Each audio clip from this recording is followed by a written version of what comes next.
ॐ कृशधरी महाचण्डी मुक्तकेशी वलिप्रिये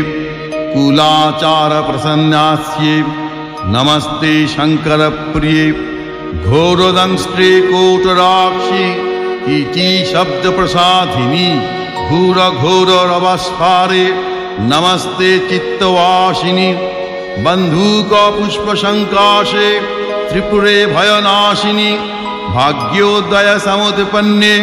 नमस्ते वरवन्दिनी जय देवी जगद्धात्री त्रिपुराद्येत्री देवते भक्तेभ्य वरदे देवी महिषग्नि नमोस्तुते घोर विघ्न विनाशाय कुलाचार समृद्धये नमामि वरदे देवी मुंडमाला विभूषणे रक्तधारा समाकीर्णे करकांची विभूषिते सर्वविघ्न हरे काली नमस्ते भैरव प्रिये नमस्ते दक्षिणामूर्ते काली त्रिपुर भैरवी भिन्नांजन चय प्राख्ये प्रवीणा शव संस्थिते गलत्सनित धाराभि स्मेरानन सरोरुहे पीनोन्नत कुचद्वंद्वे नमस्ते घोर दक्षिणे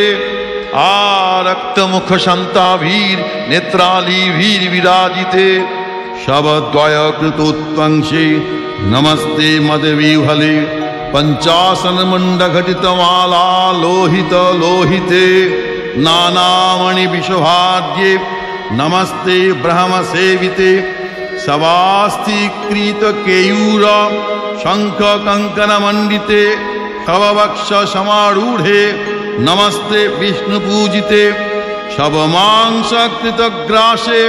षट्हासैर मुहुर्मुहु मुख शीघ्र स्मितामोदे नमस्ते शिव वंदिते खड्गमुंड धरे वामे शव्ये भय वरप्रदे दंतुरे च महारौद्रे नमस्ते चंड नायिके त्वंगति परमा देवी त्वं माता परमेश्वरी त्राहि मां करुणाशार्दे नमस्ते चंड नायिके नमस्ते कालिके देवी नमस्ते भक्तवत्सले मूर्खतां हरमे देवी प्रतिभा जयदायिनी गद्य पद्य मयिं वाणीं तर्क व्याकरणादिकम् अनधीत गतं विद्यां देहि दक्षिण कालिके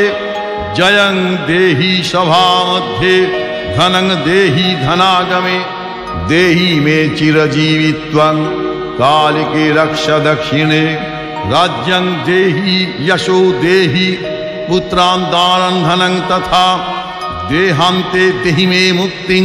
जगन्माता प्रसीद मे ॐ मंगला भैरवी दुर्गा कालिका त्रिदशेश्वरी उमा हैमवती कन्या कल्याणी भैरवेश्वरी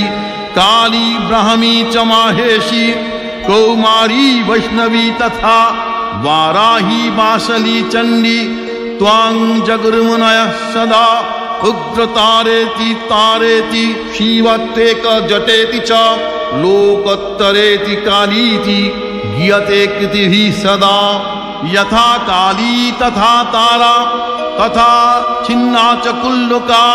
एकमूर्तिश्चतुर्भेदा देवी त्वं कालिका पुरा एकद्वित्रिविधा देवी कोटिधानन्तरूपिणी अंगांगिं कोर्नाम भेदै कालिकेति प्रगीयते शंभो पंचमुखेनैव गुणान् वक्तुं न ते क्षमः चापलैर्यत्कृतं स्तोत्रं क्षमस्व वरदा भव प्राणान् रक्ष यशो रक्ष पुत्रान् दानं धनं तथा सर्वकाले सर्वदेशे पाहि मां दक्षिणकालिके यः सम्पूज्य पठे स्तोत्रं दीवावरात्रि सन्धयो धनं धान्यं तथा पुत्रं लभते नात्र संशयः इति महाकाल विरचितं श्रीमद् दक्षिणकालिका स्तोत्रं सम्पूर्णम्।